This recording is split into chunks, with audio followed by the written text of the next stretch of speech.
नमस्कार दोस्तों, जय श्री कृष्ण, राधे राधे। दोस्तों, स्वागत है आप सभी का एक बार फिर से हमारे इस चैनल वास्तु ज्ञान पर। दोस्तों, साल 2023 में धनतेरस कब है, धनतेरस पूजा का शुभ मुहूर्त क्या है एवं धनतेरस में नई वस्तुएं खरीदने का शुभ मुहूर्त क्या है, ये सारी जानकारी आज के इस वीडियो में बताऊंगा। तो इस वीडियो को अपने फायदे के लिए पूरा जरूर देखना। दोस्तों, हर साल कार्तिक माह कृष्ण पक्ष की त्रयोदशी तिथि को धनतेरस मनाया जाता है। पंचांग के अनुसार इस साल 10 नवंबर 2023 को दोपहर 12:35 से धनतेरस की शुरुआत होगी और 11 नवंबर 2023 को दोपहर 1:57 पर इसका समापन होगा। धनतेरस पर पूजा का शुभ मुहूर्त शाम 6:20 से शुरू होगा, जो कि रात 8:20 तक रहेगा। त्रयोदशी तिथि शुरुआत 10 नवंबर 2023 को दोपहर 12:35 में शुरू होगा, जो कि अगले दिन 11 नवंबर 2000 को 1:57 में खत्म होगा। दोस्तों, धनतेरस पर खरीदारी का शुभ समय है। धनतेरस सोने, चांदी और बर्तन या घर का कोई भी सामान खरीदने का शुभ मुहूर्त है। दोपहर 2:35 से शाम 6:40 तक रहेगा। अगर आप इस दिन खरीदारी नहीं कर पाते तो आप अगले दिन यानी 11 नवंबर को दोपहर 1:56 तक खरीदारी कर सकते हैं, क्योंकि धनतेरस तिथि अगले दिन दोपहर तक रहेंगे। दोस्तों, अब आइए जानते हैं कि धनतेरस के दिन हमें कौन कौन सी वस्तुएं खरीदना चाहिए। दोस्तों, यह जानकारी बताने से पहले आप सभी दर्शकों से छोटी सी प्रार्थना है।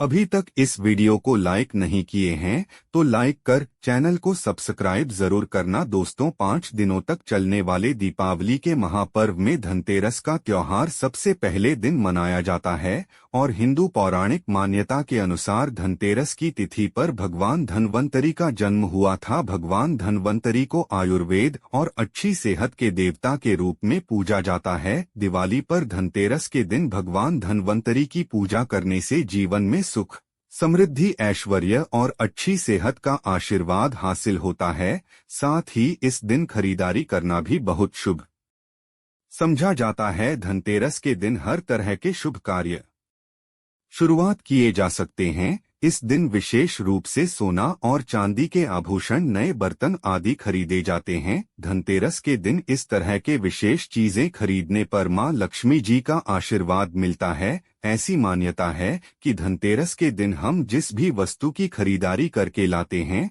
उसमें 13 गुना की वृद्धि होती है। इसलिए आपको ध्यान रखना है कि कोई भी ऐसी गलती न करें, ऐसी वस्तु खरीद कर ना लाएं जिससे कि अशुभता आती हो। धनतेरस के दिन ये चीजें कौन सी है, खासकर मैं आज की वीडियो में आपको बताऊंगा कि आपको इन 13 विशेष चीजों में से आपको कुछ ना कुछ वस्तुएं खरीदने ही चाहिए। अगर आप सभी 13 वस्तु न खरीद पाएं तो इनमें से जो भी आपकी सामर्थ्य वस्तु आप घर पर खरीद कर ला सकते हैं। धनतेरस के दिन मां लक्ष्मी जी, कुबेर देवता और धन्वंतरी भगवान की पूजा करने से घर हमेशा धन, धान्य, सुख, सुविधा और वैभव से रहता है। धनतेरस के दिन जो लोग सोने चांदी से बने हुए आभूषण या सोना चांदी न खरीद पाएं तो ऐसी कुछ चीजें जरूर ही खरीदनी चाहिए। सबसे पहली वस्तु है झाड़ू। धनतेरस के दिन नई झाड़ू खरीदना बहुत शुभ समझा जाता है। झाड़ू को मां लक्ष्मी जी का प्रतीक समझा जाता है और ऐसा समझा जाता है कि नई झाड़ू से धनतेरस के दिन पहले पूजा करके फिर उसका उपाय करने से घर की सारी नकारात्मक ऊर्जा दूर हो जाती है और घर में सुख का वास हो जाता है। अगर हो सके, समर्थ हो तो धनतेरस के दिन एक झाड़ू का गुप्त दान करना चाहिए। वैसे आप मंदिर में किसी चौराहे पर या ऐसी जगह पर जहां से कोई भी जरूरतमंद मानव इस झाड़ू को उठाकर ले जाएं, वहां पर आपको रख देना चाहिए। दूसरी वस्तु है साबुत धनिया। धनतेरस के दिन आप कुछ लेकर आए या न आए, साबुत धनिया तो हर कोई ला सकता है।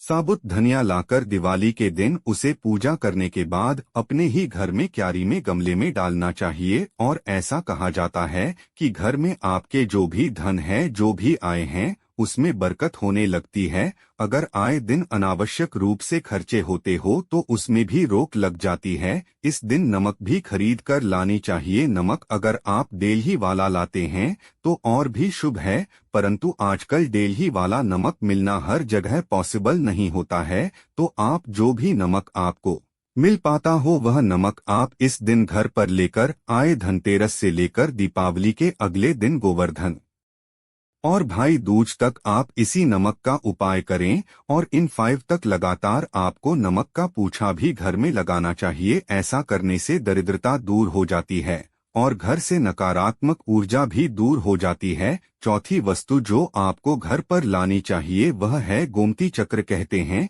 कि जिस घर में गोमती चक्र होता है वहां सुख, सौभाग्य और समृद्धि की वृद्धि होती है। गोमती चक्र घर पर रखने से वास्तु दोष भी दूर हो जाता है और घर परिवार में किसी भी सदस्य में आत्मविश्वास की कमी हो तो धनतेरस के दिन चक्र लाकर उनके हाथ से पूजा करवाकर फिर बाद में आपको इन गोमती चक्र को अपने मंदिर में या फिर धन रखने के स्थान पर आपको रख देना चाहिए। ऐसा करने से जो भी संबंधित परेशानी है वह दूर हो जाती है। आपको यह सारी वस्तुएं मार्केट में पूजा वाली दुकान में बहुत आसानी से मिल जाएगी। 5 भी वस्तुएं हैं कौड़िया। कौड़िया आपको सफेद, भूरी, पीली या चितकबरी मिल जाएंगे, परंतु आपको जो लानी है वह या तो सफेद लेकर आए या फिर पीले रंग की कौड़िया लेकर आए। कहते हैं जिस घर में कौड़िया है वहां पर मां लक्ष्मी जी हमेशा वास करती है। कौड़िया लक्ष्मी जी को आकर्षित करती है, इसलिए आज के दिन आप 1, 11 या 13 दिया लाकर आप चाहें तो धनतेरस की शाम को या फिर दीपावली की रात को इनकी पूजा करके रोली, अक्षत, कुमकुम अर्पित करके फिर एक लाल कपड़े में बांधकर आपको अपने घर में जहां पर भी आप धन रखते हैं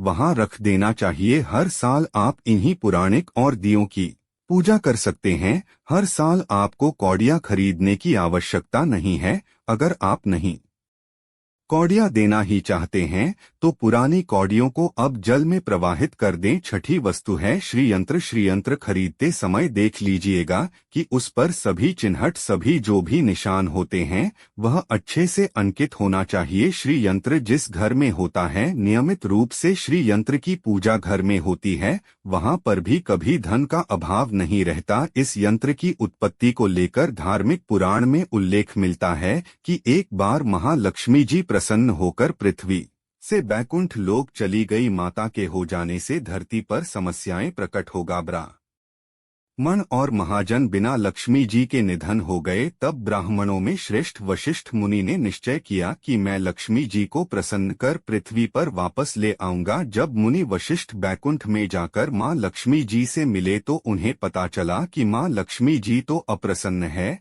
और वह किसी भी स्थिति में पृथ्वी पर आने को तैयार नहीं है। वशिष्ठ जी ने वहीं पर बैठकर भगवान विष्णु की आराधना शुरू कर दी। नारायण ने प्रसन्न होकर मुनि वशिष्ठ को अपने दर्शन दिए।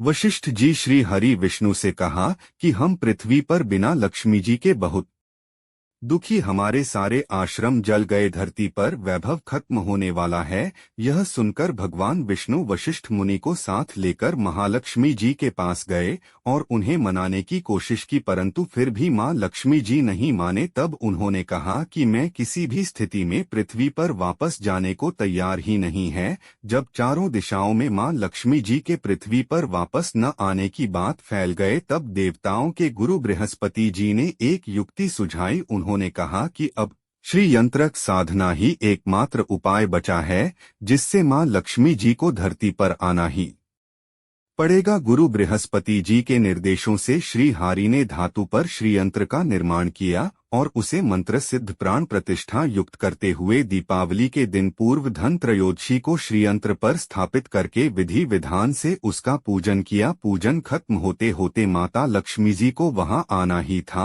और वे बोली कि मैं किसी भी स्थिति में यहां आने के लिए तैयार नहीं थी, यह मेरा प्राण था, परंतु बृहस्पति जी की युक्ति से मुझे आना ही पीड़ा। श्रीयंत्र मेरा आधार है और इसी में मेरी आत्मा भी बसती है। यही कारण है कि धनतेरस के दिन श्रीयंत्र खरीदना चाहिए और अपने घर में स्थापित करना चाहिए। सातवीं या वस्तु है सात मुखी रुद्राक्ष की माला या फिर सात मुखी रुद्राक्ष। अगर आप धनतेरस के दिन सात मुखी रुद्राक्ष को घर पर लाते हैं और फिर उसकी विधि विधान से पूजा करते हैं या भगवान शिव की पूजा में आप इस रुद्राक्ष को उपाय करते हैं, किसी भी मंत्र का जाप करते हैं, तो उससे भी आपके घर में कभी परेशानी नहीं, किसी तरह का कोई अकाल मृत्यु का भय नहीं रहता। क्योंकि दीपावली दीपों का त्योहार होता है और इस दिन अपने घर में अपने सामर्थ्य के अनुसार दीपक जलाए जाते हैं। धनतेरस के दिन भी दीप जलाने चाहिए। अगर आप चाहते हैं आपके घर में साक्षात मां लक्ष्मी जी का वास सदा बना रहे, पूरे वर्ष आपके घर में धन की कोई कमी ना रहे, आपको कभी कर्ज लेने की नौबत न आए, तो ऐसे में धनतेरस की शाम को आप 13 दीपक घर के अंदर और 13 दीपक घर के बाहर चलाए। ऐसा करने से भी लक्ष्मी जी का आशीर्वाद हासिल होता है। तो दोस्तों आज के लिए बस इतना ही।